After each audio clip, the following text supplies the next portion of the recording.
Hello everyone, I hope you're all well.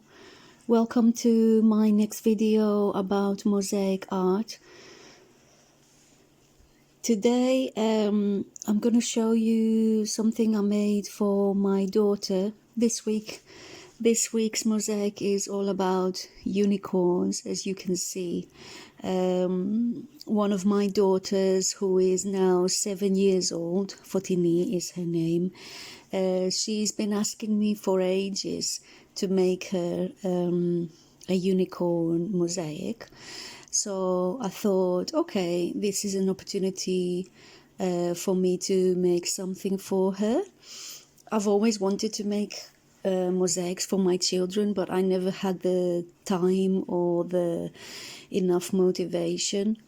So I decided to go ahead and make something for her and show you the video for this week.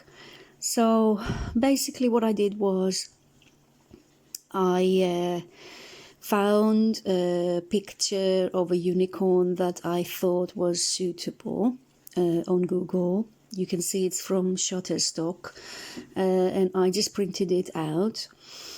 And I particularly liked this picture, this drawing, because it is simple but not too simple for me, and I just love the way that they've done the tail and the mane, and it has all these beautiful colors in it. So every little girl loves rainbows and unicorns, apparently. So I thought this is a perfect opportunity to just have some fun, use something different, and just play with the colors, basically. So as you can see, I went and bought a selection of glass. I'm very pleased with my purchase and with the quality of the glass. These are glass tiles that are 12 millimeters by 12 millimeters each, square, and they are about 4 millimeters thick. And on the website it says that they are suitable for children, if you want to do mosaics with children, but obviously for young children that wouldn't involve any cutting. I bought a selection of colors. So I think I bought, let me see, I'm just looking at my receipt. So I bought 1, 2, 3, 4, 5, 6, 7 small bags. Each bag was about 250 grams, and each bag had a selection of pinks, greens, yellows. One was black and white. So I have a very good selection of colors now, and I paid around about how much was it? About just over £20 for all of those tiles. So I thought that was very good value for what I got. And these kinds of tiles are suitable for outdoor projects as well, so that's a big bonus. As you can see, some of the tiles are iridescent and some of the tiles are not, so there's a mixture of both.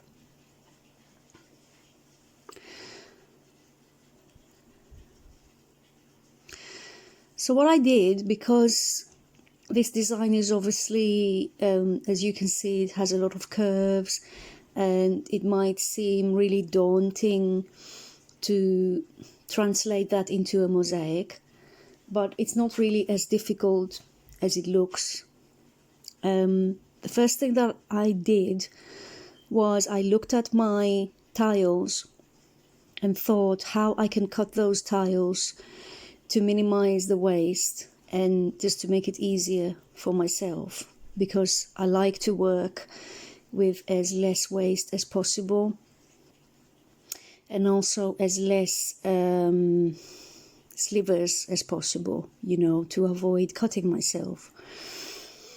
So for the hair, which is in all different colors, I started by cutting the tiles in half, and that gives me a nice width of about 5 or 6 millimeters. And then in some areas, as you can see, the tiles, the lines are getting thinner. So then I cut my tiles into 3. And that was very good in the end because, you know, I made the most of the glass that I used. I don't know if you can see on your screen very well, but these tiles they don't have sharp edges. So that's why they're good for working with children. Their edges are rounded. They look very beautiful, but obviously when you cut them, you get one side that's like really, really straight, and the other side is kind of rounded. So if that bothers you, then, excuse me, you might not like that effect. You know, that's something that I'm not very keen on personally, but now that I used them and I completed my mosaic, I'm happy with the result. It doesn't bother me that some parts of the tiles are, you know, rounded and some parts are just really, really straight.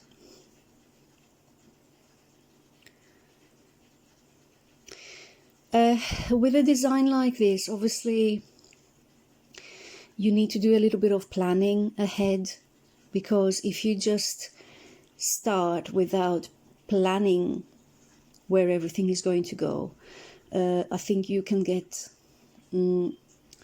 discouraged very easily. So as you can see here, for example, for the tail, I started doing the one side and then I moved on to the other side of the tail because I needed to make sure that, you know, I won't have an awkward gap left in the end. And as you can see here, I'm just checking the colors and the contrast between the colors and where everything is going to go. So I used a picture of an original drawing that somebody else made, and they had a certain selection of colors that came out when the picture was printed. But during the process, I made some small changes to adjust those things to my mosaic.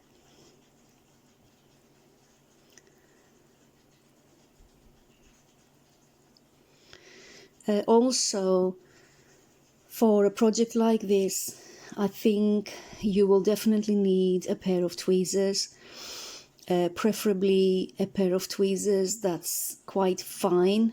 You want the tips to be quite fine so that you can pick up all the narrow pieces and position them exactly where you want them to go. The glue that I used for this project is a glue that I used for the first time. You can see the bottle there. It's called Collall, Collall, and apparently it's an all-purpose glue. So on the bottle it says glues strong, quick and clean.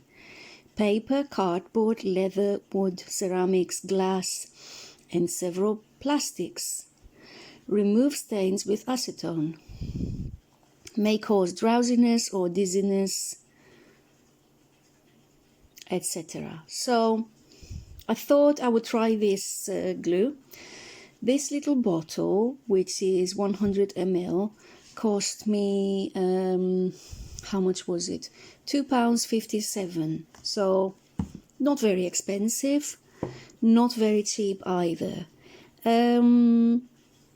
The outcome for me was that the results were just as good as if I had used PVA glue.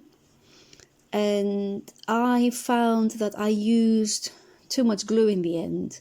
So I was trying to control the flow of the glue, from the bottle, but it wasn't always easy. So I ended up with quite a bit of glue coming through the gaps between the tiles. So, but that wasn't a problem. I mean, I just cleaned the whole mosaic in the end with a little bit of acetone, like nail varnish remover.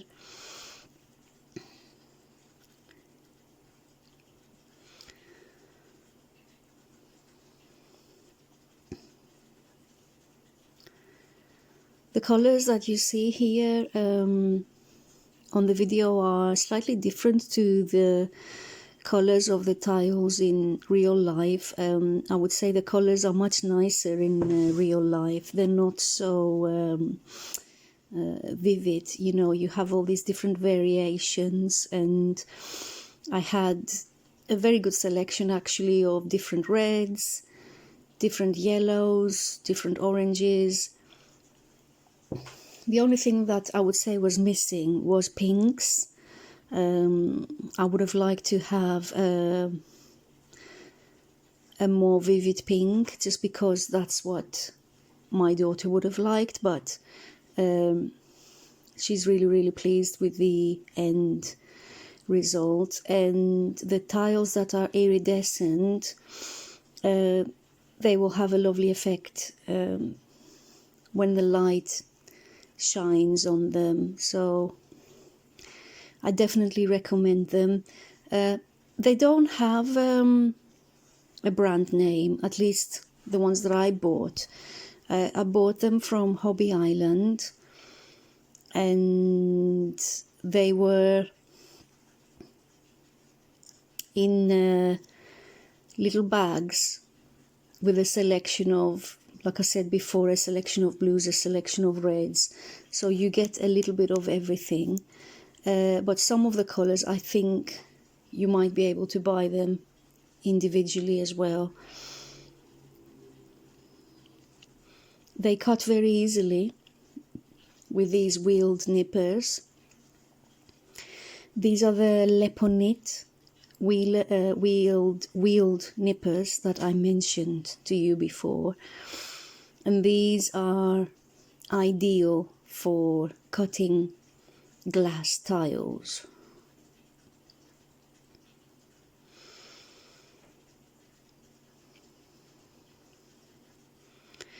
It's very tempting when you're doing something like this to just cut your tiles all the same width and just follow the lines of the hair, but really it's the variation in the width that will give character to your mosaic. And something like this is really, really good practice to go on and do other projects in the future, and do portraits of people or things like that, and you can learn how to do the hair more interesting.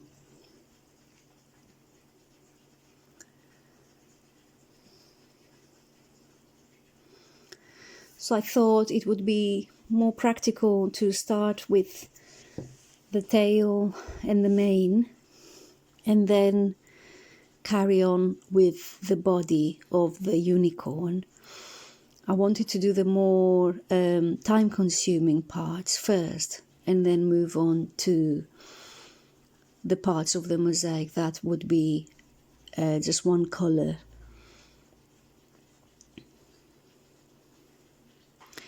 You will need a little bit of patience to cut your pieces to the exact shape, and it all depends on how much time you are willing to invest for your project.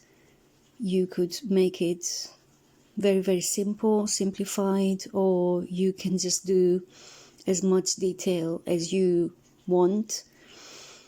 So your mosaic will be unique because of the way that you approach, your work.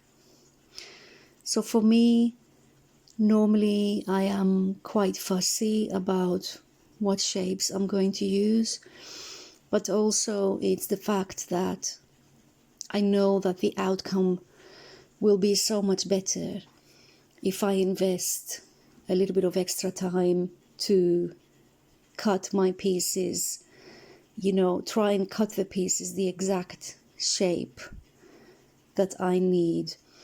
I also tried every time, like I've said before, when I lay the pieces down, when I position them, I always try to avoid lines going all in one direction too much. What I mean is, when you stick your tiles down, you obviously get some little gaps between the tiles, and you don't want those lines to be continuing for too long. You want your tiles to be staggered the same way that a brick wall has bricks staggered, and that helps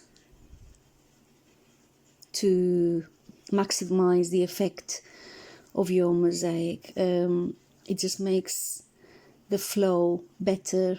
I'm just trying to explain it as best as I can. Therefore, a lot of the times you might have a piece that you've just cut and it fits perfectly, but if it's causing, if it's drawing the eye in a direction where you don't want it to go, then you might have to adjust that little piece.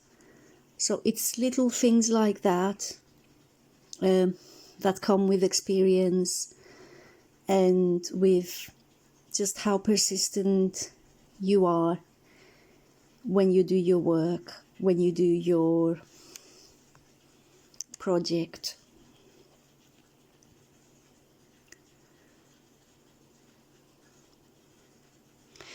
I have to say as well that this glue seems to dry much faster than PVA glue. So you do have time to move your pieces around if you change your mind. But I would say, from what I've done so far using PVA glue, I would say that PVA glue gives you a little bit more time to adjust your work.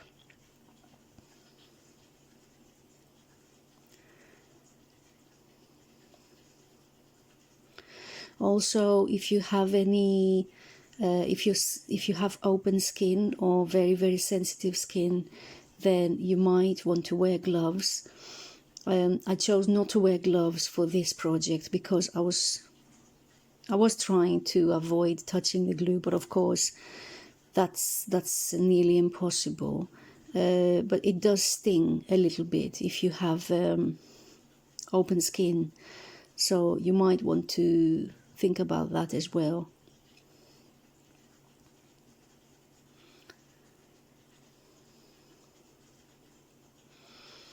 If you are confused about what shape you need to cut, one thing you can do is you can just lay your tile over the area you want it to go, and then that will help you see.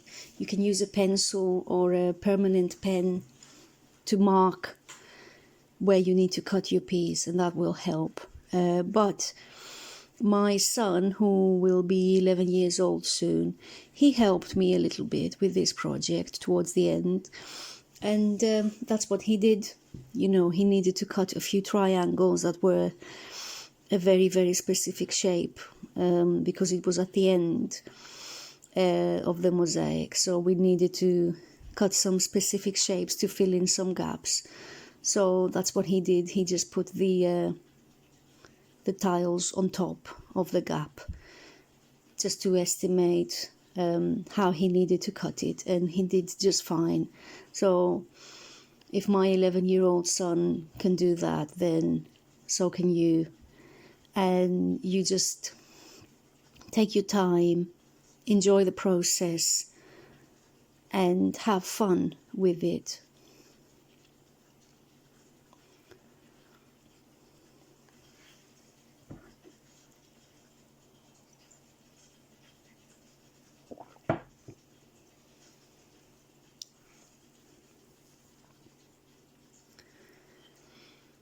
So I would say that this mosaic took me roughly about, let me see, 5 plus, I would say probably about 12 hours or maybe a bit longer to make. So I don't know if that's a lot or if it's very quick.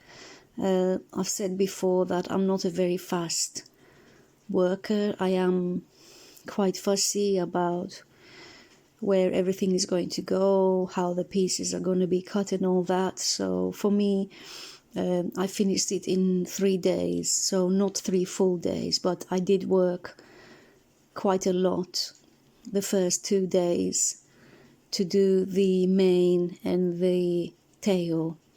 And then when I started doing the body, as you can see, I had already decided from the beginning that the body of the unicorn is going to be all just one color, white. So that's why I ordered a little bit of extra white. And I wasn't sure how I'm going to do some of the areas of the body where you have, for example, the leg that's behind or things like that. But it worked out okay in the end. So really I was aiming for larger pieces for the body because, like I said before, you can use small pieces in one area of your mosaic and much larger pieces in another area, depending on what effect you want to create. But because of all the curves of the body, I felt it was more appropriate to start off doing the outline of the body with tiles that were cut in half. So as you can see, I'm cutting them in half, and they have a width of about 6 millimeters. And then as I move into the inner part of the body, I thought it would be a good idea to use whole pieces. So you will see that in a minute. And I think that it was a good solution. So instead of using 2 or 3 different shades of white to try and show the body, you can use different sizes of the same color, and that will have an interesting effect as well.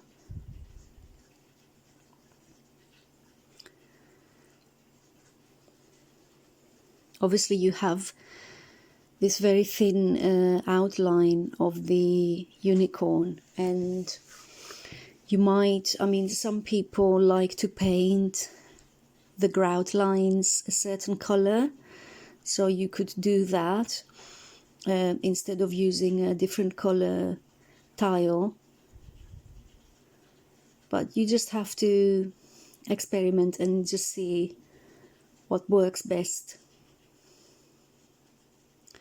I think what I was thinking was, how would I draw this? So if you imagine that you were just drawing this with just one pencil, you would try to show a few details by doing some shading or by maybe changing the thickness of your line in some areas. So I kind of tried to do that with my tiles. So first I'm outlining my subject, and that's sort of a general rule that I mentioned before. So if you want your subject to stand out more, if you want it to be more defined, then you want to go around the outlines first, do the outlines first, and then focus on the rest of the details. You could say this is the traditional way of doing it, but to me, it just made more sense to do it like that in this case. But again, it depends on your character really, and what kind of style you have, and what you're trying to achieve, and what you're most comfortable with.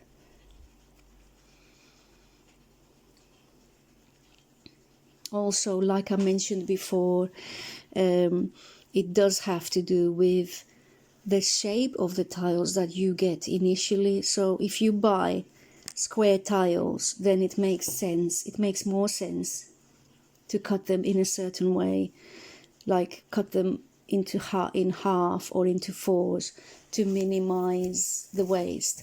But you could buy, if you buy glass nuggets, then obviously your mosaic will have a completely different character. So it depends on what your first material is as well, what you're buying in the first place.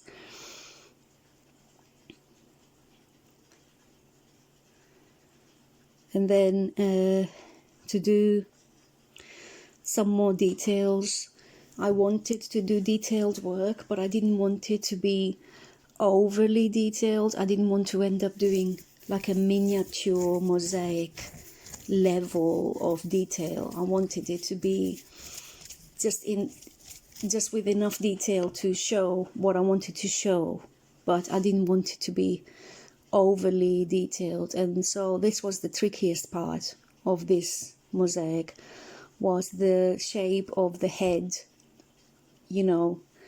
looking down, and the shape of the eye, obviously.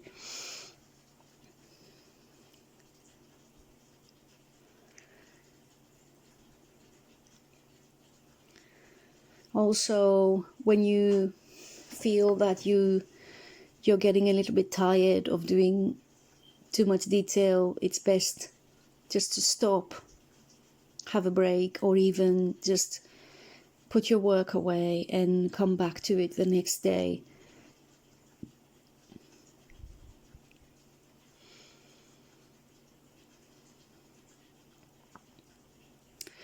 So in this case, while I was doing the closed eye of the unicorn, I realized that my drawing was not correct. So I had to make a few adjustments to the width of the head, basically. So here you can see, after a few hours, it took me, I can't remember how long, but it took me some time just to figure out how to do it, like I said, so that it has the detail but not extreme detail. So again, I tried to outline the head, even though it's such a small area. I tried to do it in such a way that the grout lines would help to define the shape of the head and of the neck. And I just felt it was very important to try and follow those lines as accurately as possible. If you look where the mouth would be, there's a very slight curve there where the neck is, which I thought was important, because obviously this is just a children's picture, but it's still nice to give it a little bit of depth if you can. So you can see I finished the outlines, and then in the inner part I put some whole pieces, but again those pieces needed to be cut a little bit, at an angle, to show a nice flow of the shape of the body.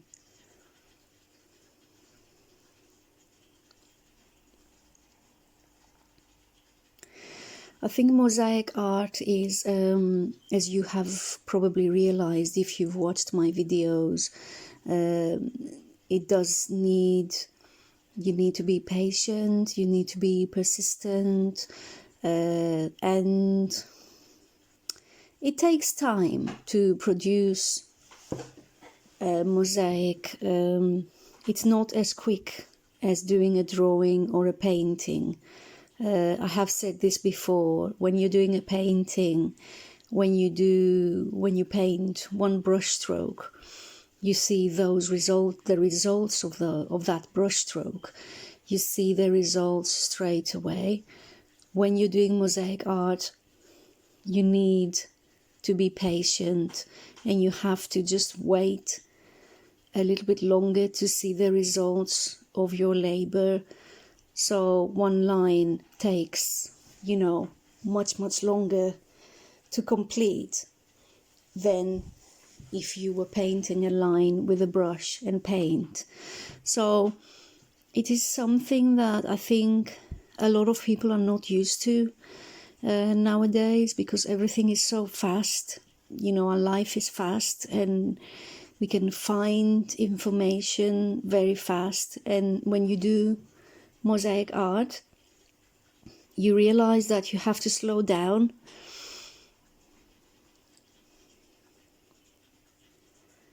And that it will take a little bit of more extra time to see the results of your work.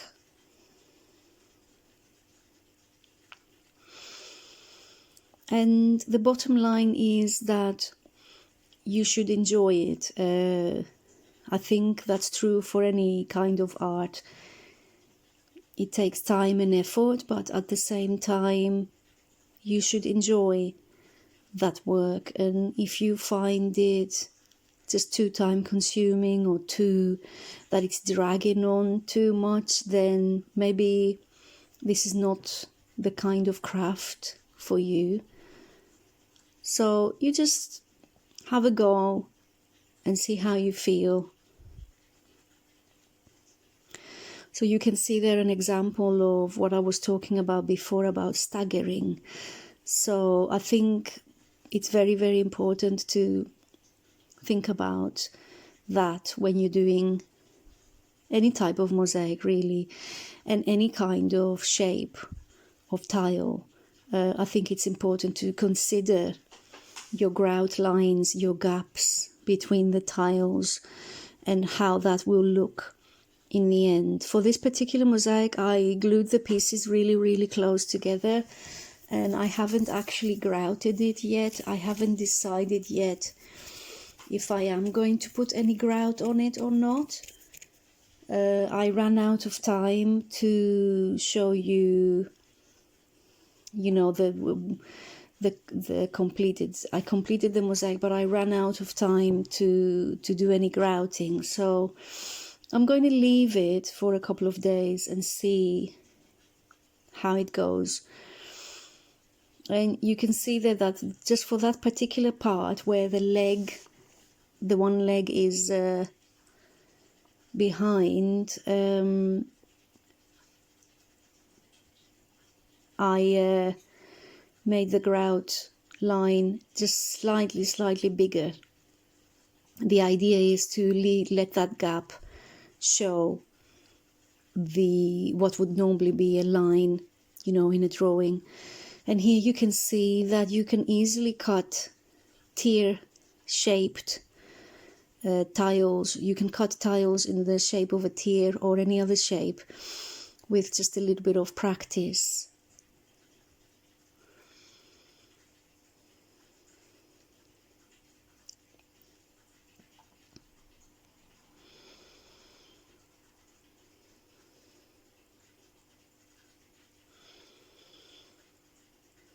So obviously there was a little bit more detail in the original picture that I printed out.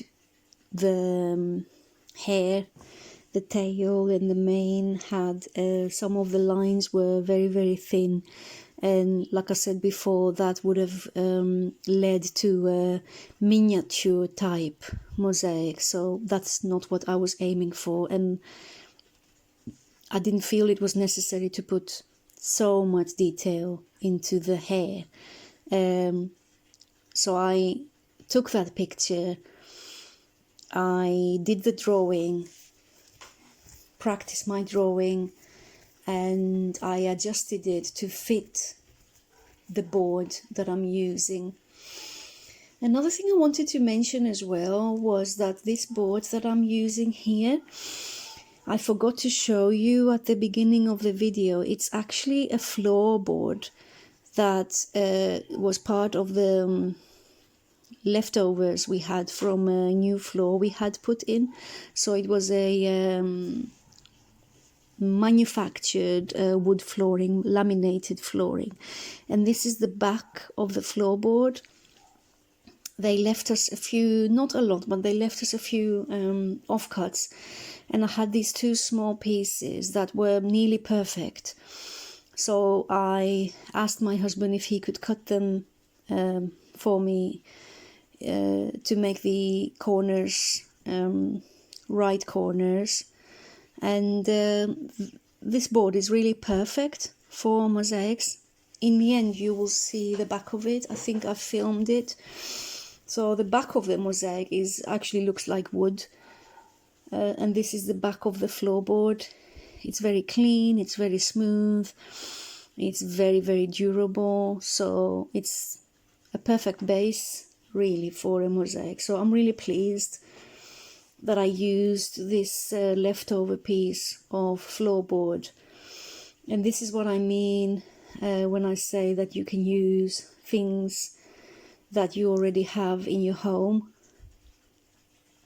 Like I mentioned before, you can use an old chopping board if it's clean, if it doesn't have any signs of mold on it, or any other piece of flat wood that you might have in the house. You might have a set of old coasters, maybe that bamboo coasters or something like that, that are just worn out and they don't look very nice anymore. That would make a perfect base to practice making a small mosaic on. So you can just be creative about what you can use.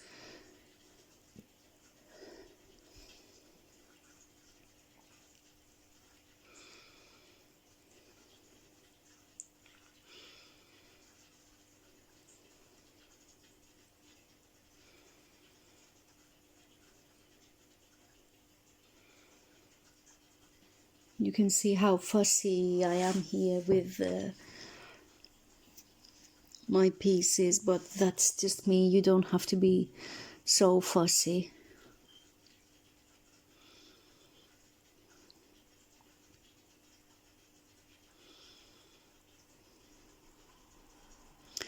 Also, I mentioned before that you want to start with doing your frame, basically. So you want to start your mosaic by doing the outline of the whole picture. But in this case, I knew that I would have enough space left, and I made sure that I had enough space left all around. So I started with the main theme, which was the unicorn, just because I didn't want to have any of the other tiles in the way while I was doing all the details. And then in the end, I spent a few minutes thinking about what color would look nice as a background. Like I said, it's just a little bit of basic planning to look at your tiles, see what you have available, make sure you have enough of every color before you begin, and see what looks best.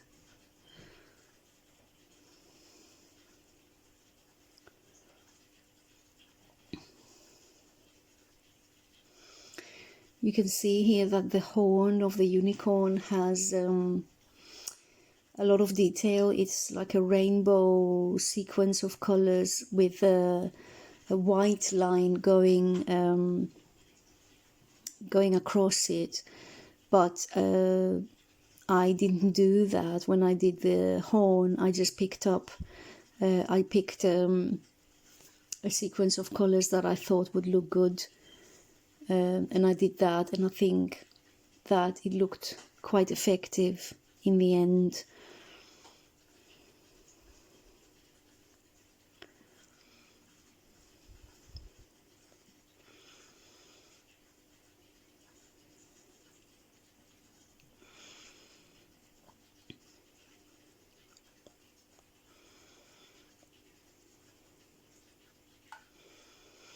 You do need to be careful when you're cutting these very small slivers.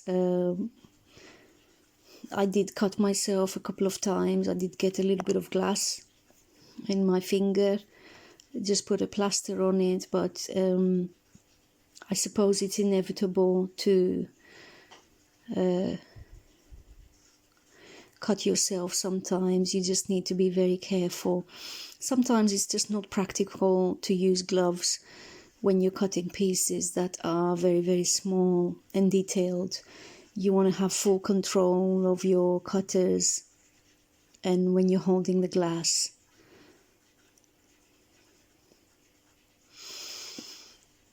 And this is where the tweezers are coming really, really useful, because when you have these tiny pieces, it's very difficult to position them exactly where you want them to go, just with your fingers. So if you can get yourself a good pair of tweezers, you can do that much more easily.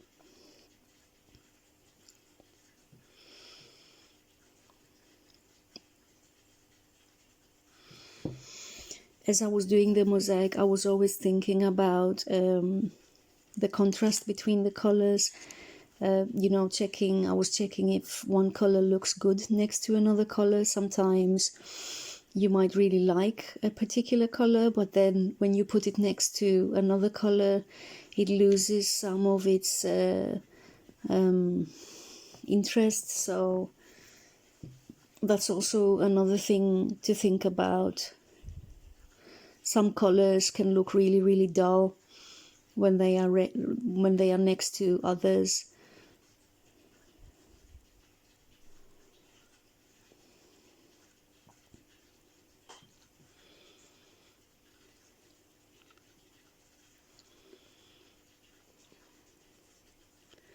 I was able to make some changes towards the end when I changed my mind about a few little things that I did on the mane. So what I did was I just used a little bit of acetone, so nail polish remover, with a little brush, and just tried to soften the glue only in the areas where I wanted to move one or two tiles. So in that sense, this glue is really good because you can remove it quite easily with a bit of acetone. I think PVA, it just takes a little bit longer to remove it. It can be removed with acetone as well, PVA glue. So if you're making a mosaic with PVA glue and then after 2 or 3 days you change your mind about something, you want to remove a tile, you can just use a little bit of nail varnish remover, preferably not the one that has oils in it. So you want just a basic acetone nail varnish remover, and then you just go over the area with a little brush, making sure that you're not putting too much on there, and you can soften the glue and remove 1 or 2 tiles to make the necessary changes.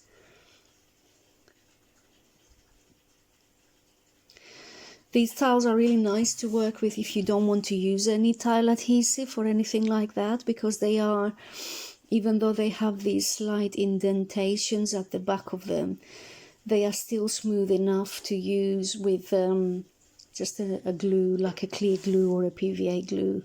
So that they are a very good solution for school projects or projects where you just don't want to use any tile adhesive or any other kind of mortar.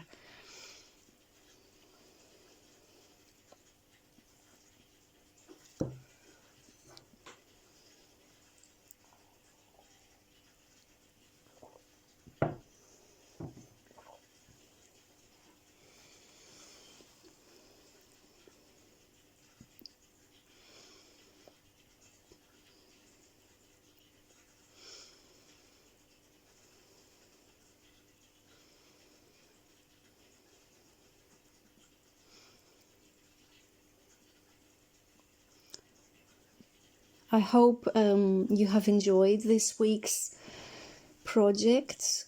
I hope that we will be able to continue with our sessions every Monday like we did before Christmas. It would be nice to see each other in person again and to work together and share ideas and just catch up with each other. But still, I hope that you are enjoying these videos and that they are giving you ideas and inspiration to start something new, something completely different. Like I said before, you can just start with a very, very basic design. You don't have to do all of this detail. This is to give you more ideas and more just a bit more in-depth knowledge of how to cut and how to place pieces, to have a good effect in the end.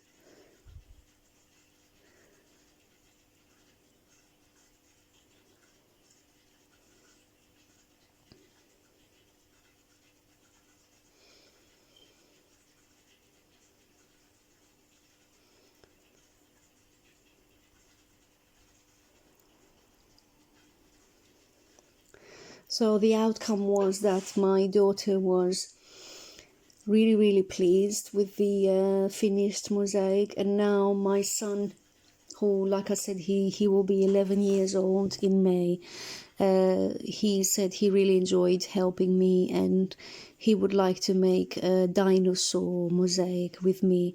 So we might be doing that at some point in the future, and that will be very good for him, I think. It is actually an art that can be very engaging for children. So if you do have young children at home, or even older children or teenagers, you never know, they might actually really enjoy making a basic mosaic to start with, and you never know, they might really find a new hobby for themselves.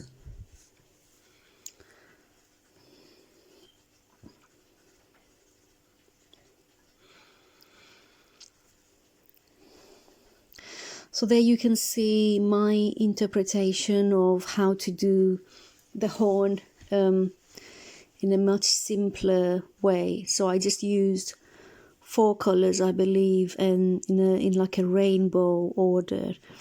So I just try to keep it as simple as possible. And then I just did the last part of the, which was part of the mane.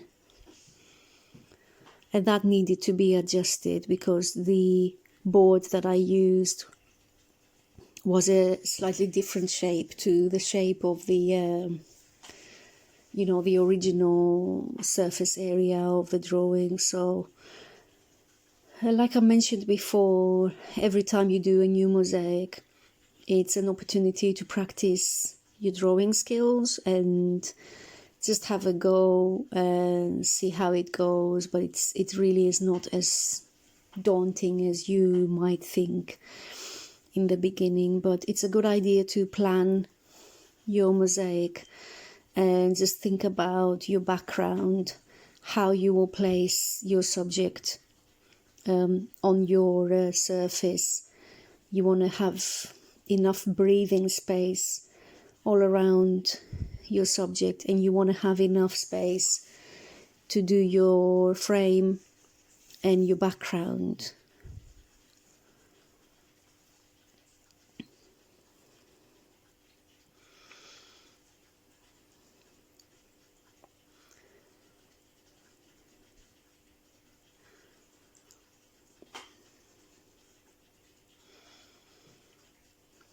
This time I tried to be a bit tidier, so I tried to cut my pieces inside the container.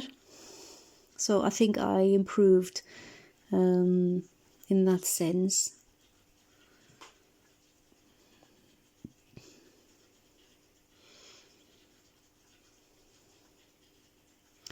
I would say that this kind of tile is easier to cut than the vitreous tiles that are so popular online, just because the other side of the tiles, like I said, it does have the indentations, but they're not so deep. So when you're trying to cut very small pieces, it's easier to cut these tiles than the vitreous tiles. So that might be something you want to consider when buying your tiles, if you are planning to do a mosaic that will involve a lot of cutting.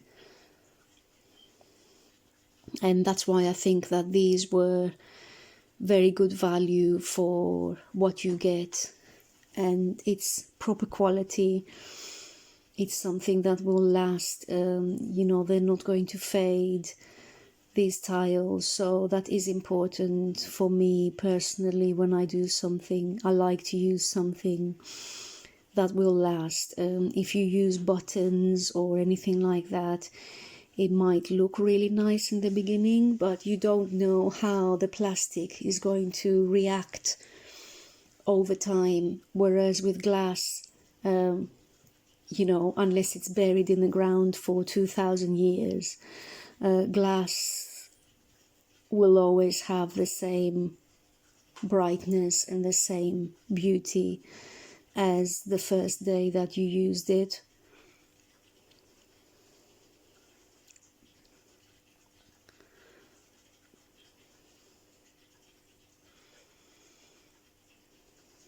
So those areas where you have these intricate lines, they can be a bit tricky. So you just want to try and cut your pieces in such a way that they will kind of solve the bigger problem in one go.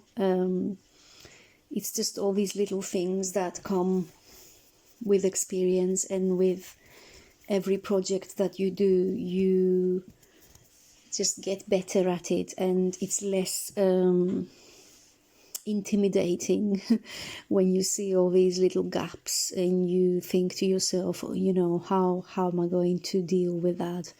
How am I going to fill that gap? You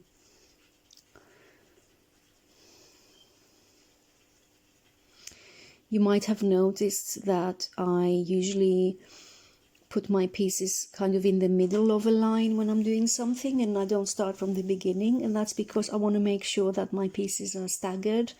This is what I was talking about before. So I will usually start from like the middle of a line with staggering the pieces, and then I will do either side, like what I'm doing here with the yellow.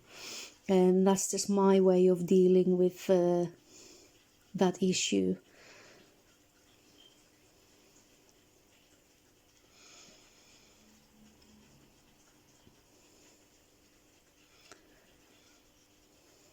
So what I did when I completed the picture, because I just wasn't sure what color I'm going to use for the background, I put 3 different colors in the background and took photos of it.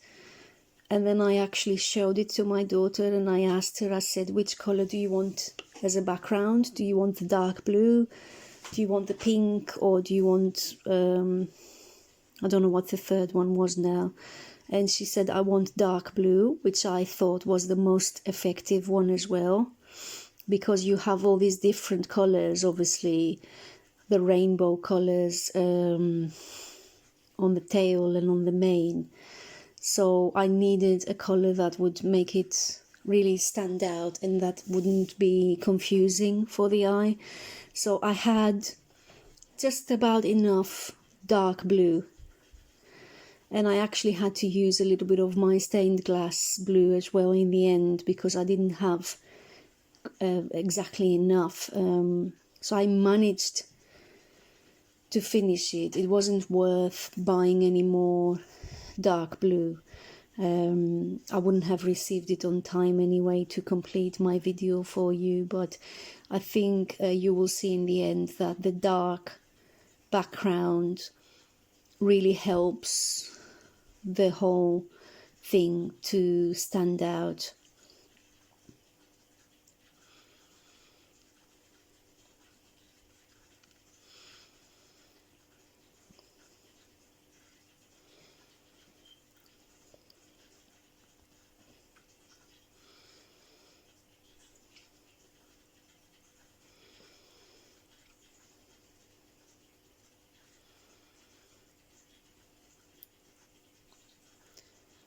I do hope you have enjoyed this week's mosaic, and I hope it has inspired you to make something completely different.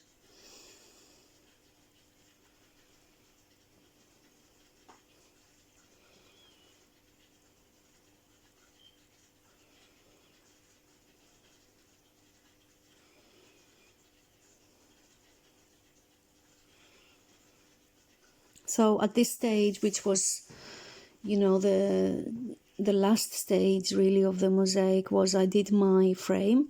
So I just cut my tiles in half, basically, like I said before, minimize the waste.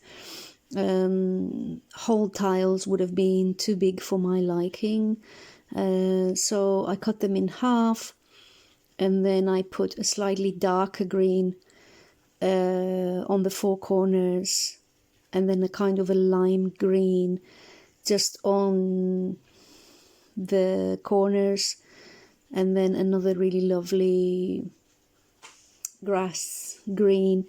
There's 2 or 3 different types of green there. You can't see it very well, but it just gives a really nice, lovely depth to the whole mosaic. You know, the fact that it has different textures. So it has the iridescent tiles, the normal tiles, and some of them are actually more matte. And then for the finishing part, which was the background, I decided to go all around my theme first.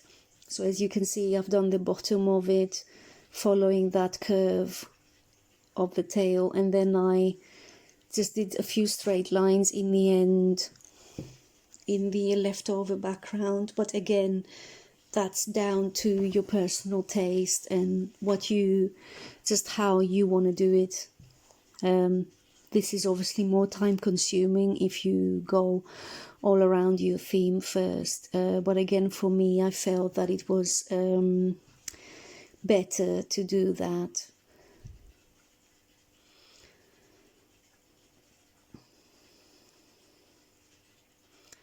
So I still haven't decided if I'm going to grout it or not, but at the moment it does look really, really good as it is, and I might put some felt at the back of it and paint my edges just to complete the look, and to make it more pleasant to display in the girls' room.